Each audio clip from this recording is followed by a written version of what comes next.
Say AMG and all the thoughts imagine a meaty and angry sounding V8. Of course, that's what AMG has been all about since Mercedes purchased them, a big muscular V8 which means business. That's the truth for the latest twin-turbo 4-liter, and it is even more when the M156 gets mentioned.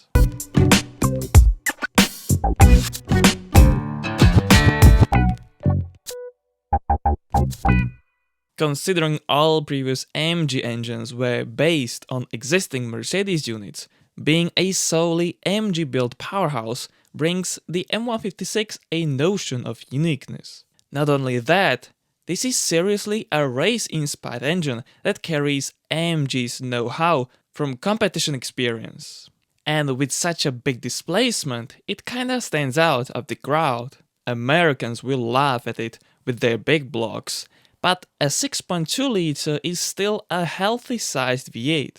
Besides, it was a high-compression, over-squared engine, and its great baritone is often a topic on the internet. The M156 may be confusing for many, as it is a 6,208cc engine, but Mercedes labels it as a 6.3. It all comes down to heritage. The 6.3 pays tribute to the very first Mercedes V8, the small variant of the M100. Its cylinders were nearly the same dimensions. However, the power output was 250 horsepower in 1963 from such a displacement.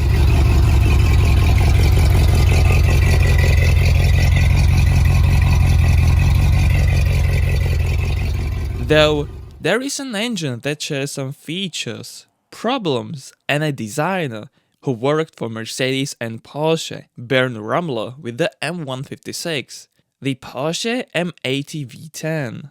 Those were the closed-deck aluminum block, cam drive with lifters and twin valve springs, and also a cam problem, which we will talk about later in the video.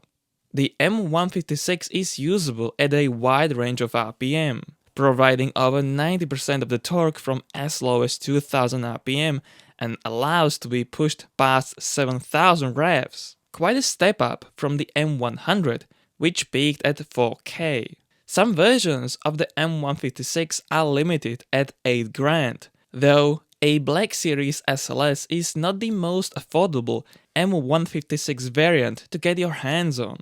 However, it was put into many models, from the C, E and S class, their coupe versions, as well as the ML63 SUV and R63 minivan models, let alone the SLS and its hardcore iterations, the GT3 involved.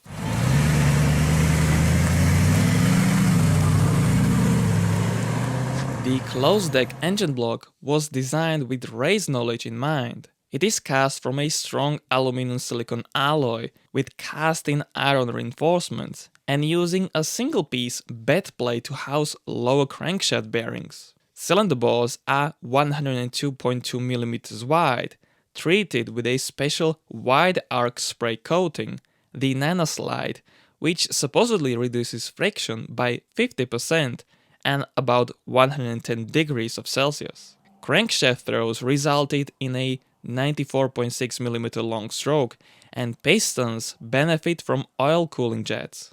The engine airflow is managed by twin aluminum 16-valve double overhead cam heads.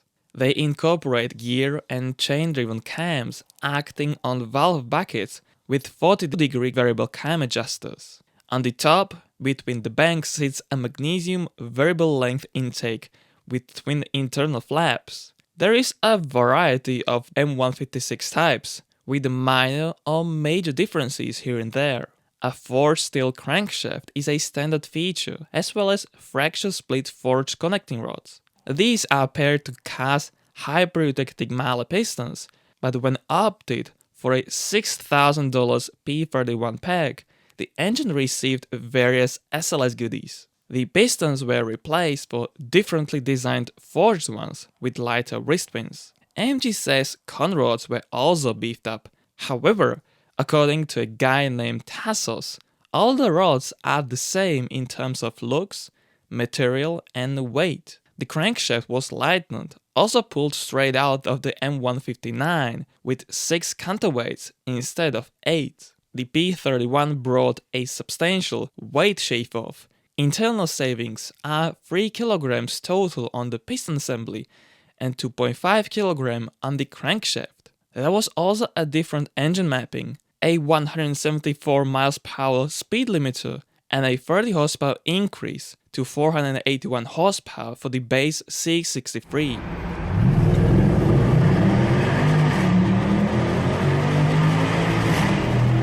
As mentioned, the SLS power unit was using different internal and also external parts. A new intake system was fitted alongside a better flowing tubular exhaust system. Inside it are intake trumpet-like runners with port fuel injection. Some changes were made on the valve train and the camshafts with a wider 42-degree cam adjustment. A key difference is dry sump oil lubrication, resulting in a lower center of gravity.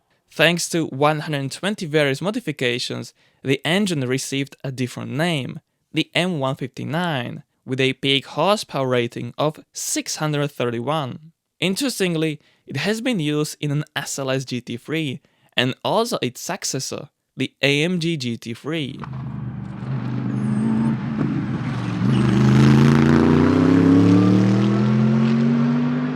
People are laughing at BMW S65 and S85 with their conrod bearings being a consumable material. The M156 does not get much better. Starting with minor troubles, the crankcase breather valve fails either by a damaged diaphragm or cracked house, becoming brittle with age. Various oil leaks are happening around valve covers, cam solenoid covers, and oil filter housing. Not solving the leaking issues could lead to failing front engine accessories, like pulleys, which either way like to fail, throw out the serpentine belt, and cause more damage around. Something to keep your ear on is a rattling noise during cold starts, caused by faulty cam adjusters. In advanced stages, even at any RPM and any temperature, there is a locking pin which tends to scuff a groove and not hold the pressure. A more serious problem is weak Torx head bolts up to model year 2012, which will lead to a bolt snap and head gasket leaks. They tend to snap even during their replacement for the e-Torx. The most major problem, which seems quite ridiculous, is intake camshafts and neighboring buckets. These cams are of a soft steel alloy which develops a rough surface on the lobes and slowly eats through whole valve bucket tops. This is even more pronounced when the buckets stop spinning like they normally should. The two components, both intake cams and their buckets, are considered consumables on the M156 and are recommended to change every 100,000 miles. When it comes to regular service, there are two oil drain plugs, one on the pan and the other one on the oil cooler, just in case you like to do oil changes DIY.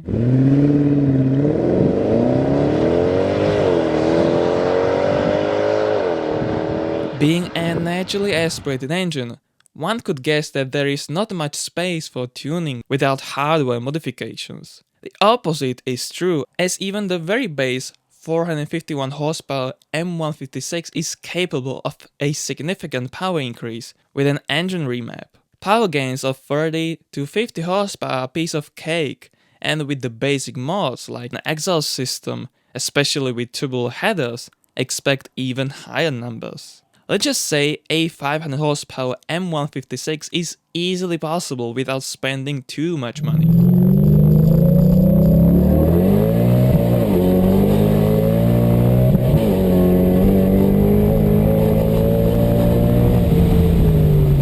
There are also owners who would like to see it rev past 8K, but even a 7500 RPM rev limiter would not provide much of a benefit. The torque curve rapidly declines after 7000, and additional mods like mid-tier camshafts would be required to use the extra revs. The SLS Black Series is tuned for such figures right out of the factory.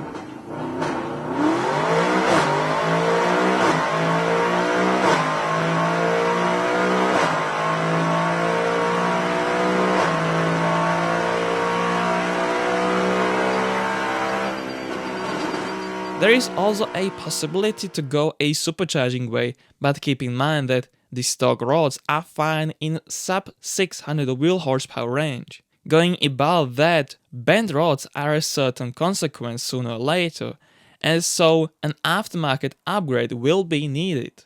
However, when all the shortcomings are fixed, the engine has a free way to go beyond 1000 horsepower. Many major parts of the unit are ready for that.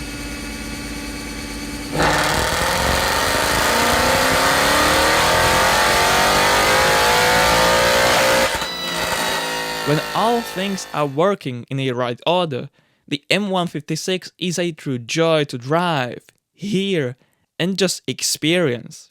Not many engines provide such an enjoyment, but when those things start to break down, service costs of the M156 are painful and far from affordable. But of course, you are looking at a 2009 and 2010 International Engine of the Year in the performance category, which was also designed to be a race engine. Such models are priced in tens of thousands of dollars.